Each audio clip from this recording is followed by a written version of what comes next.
Hello everyone, thanks for tuning in to today's second video doing the ECMWF for today slash 6 weeks again for today's second video focusing on the UK and Ireland, and I shall get on with that for you in a moment. Just to say that the first video release today, I'm so sorry everybody, the heat's getting to me already, I think, the heat's getting to me already. The first video release today was our 6 AM UK weather forecast, and of course we've got weekend forecast and 10 to 14 there coming up later on today as well. Please like, share and subscribe on all today's videos, and thank you so much everybody for doing that. Hope you're having a lovely, lovely Saturday. It's hot Saturday. Woo! Temperatures going into the 30s today. Wow. Right, well, let's do this then, shall we? Thank you, shows at ECMWF.int. I'm supplying the charts as well, by the way. Thank you so much, EC. Right, let's do it. We're going to start off with the week 1 mean sea level pressure anomaly, which is going to take us through next week. It's the 12th to the 19th of June. By the way, this is going to get us to the 24th of July. Goodness gracious, into really high summer then. But anyway, let's start off week 1. Let's not get ahead of ourselves. So, week 1 mean sea level pressure anomaly with high pressure still there next week across northern Europe and out into North Atlantic as well. Low pressure is away to the south and west. Winds still in from the east where they've been for many weeks now. 500 millibar height anomaly from the Arctic and North Pole view down. Looks like that. Again, we've got the above average heights in the North Atlantic and into Northern Europe as well, with winds coming in from the east also. So a very warm, if not a hot week to come next week, with very substantially above average temperature anomalies in those deep red colours on the temperature scale. That's 3 to 6 degrees above average widely across the UK and Ireland. Note there is one area across Scotland of even darker red.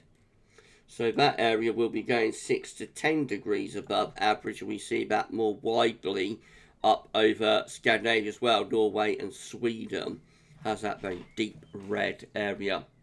So it's certainly going to be very warm or hot next week, temperature-wise. Wow. Hot. And precipitation looks significantly drier than normal as well.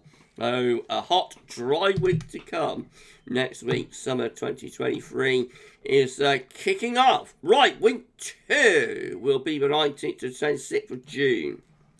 This looks a little bit more unsettled. So the high pressure starts to drift further northwards. Lower pressure, not necessarily low pressure, but lower pressure comes in from off the Atlantic. That could start to bring something rather more changeable, something a little bit more showery, possibly a little bit cooler as well. How the 500 millibar heights looking? They show the ridge more or less standing its ground, though, actually.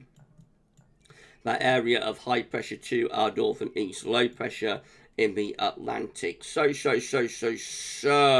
Wow. I reckon that probably is turning a little bit more showery for some of the western areas. Could still be relatively dry, though, in the north and in the east too. The temperature anomaly is still substantially warmer than normal, not quite as warm in week 2 as it is in week 1, but nevertheless we're still widely 1 to 3 degrees above average. Some areas, particularly Ireland actually, still 3 to 6 degrees above normal. And temperature wise, so in a little bit of the in between. So it is very dry just to our east and north. It's wetter just to our south and west. We're somewhere in between. But I expect that probably is a little bit more showery. And given the temperatures, probably generating heavy thundery downpours and whatnot. Right, week 3 is going to be the 26th of June to the 3rd of July. Let's have a look. That we're looking a little bit on the mixed side as well, with lower pressure from the Atlantic into western parts of Europe too. How are the 500 millibar heights looking? The higher pressure beginning to retreat a little bit more towards central and eastern parts of Europe. Lower pressure in the Atlantic. I reckon that's probably turning a bit more unsettled there at the end of June and into the start of July. The temperature is still holding up very nicely, though. Still above average, widely 1 to 3 degrees above normal. And precipitation-wise, oh yes, look at this, much wetter in this week. So end of June, start of July, just nicely timed for Wimbledon. Of course, they have the roof on Centre Court now, so it doesn't really matter to them, does it? But does look like it's turning a good deal more unsettled and wetter there, right at the very end of June into early July. That is a bit of a change. Week 4 will be the 3rd to the 10th of July. Let's have a look. So still some lower pressure in the Atlantic.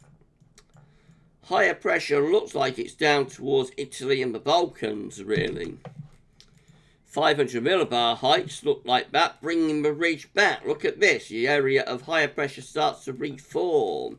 In terms of the 500 millibar flow, not necessarily evident with the mean sea level pressure anomaly, but for the 500 millibar heights, it's evident there that the above average heights begins to reassert itself. It's another warmer than average week as well. Very, very warm 4 weeks to come with above average temperatures widely across, not just the UK and Ireland, but most parts of Northern and also Western Europe. It should show drier weather. So still wetter than average to our north and northwest in the Atlantic. Otherwise, signal is weakening. We might be starting to transition back to higher pressure there. Okay, week 4 will be the 10th to the 17th of July. Here we go. Just a hint of some higher pressure beginning to come back towards the UK and Ireland again. 500 millibar heights look like that, placing area of above average heights again right over top of UK, Ireland, Western Europe. This should be another warm week. Yes, it is, with the temperature anomaly above average. And precipitation-wise should be drier too. Hints at being drier than average across the north and also the northwest of Europe. And then lastly, week 6 will be the 17th to the 24th of July. Let's have a look. Let's have a look. Let's have a look. Let's have a look. Let's have a look. Let's have a look. Let's have a look. Let's have a look. And again, we see a signal for some high pressure up towards Scandinavia. Lower pressure tend to be to our south and west. That should bring in hot easterly winds if it comes off. 500 millibar heights look like that. The high pressure going nowhere fast. This will be a hot and dry July if this is correct. Following on, of course, from last year's hot and dry July. This is another one. But we've got on our hands here, if this is right, temperatures are substantially above normal again. Remember, this is a week 6 signal, so that's a very, very strong signal to be very warm or even hot with above average temperatures there in the 6th week. And lastly, precipitation. Oh, hang on, what's going on there? Lastly, precipitation, where are we on here?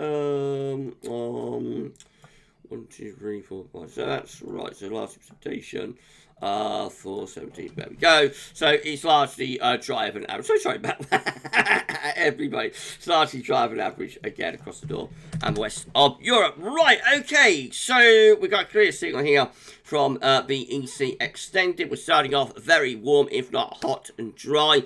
Got that to contend with for a couple of weeks. Looks a little bit more unsettled end of June, early July. The high pressure takes a bit of a battering. We turn a bit cooler and wetter right at the end of June into the beginning of July. But then the high pressure comes back as we go through July in what could be yet another, following on from last year, of course, hot and dry July that we've got to come.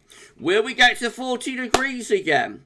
Too early to say, but the signals are there, certainly for a very warm, if not hot and dry July after perhaps a slightly cooler and more showery start.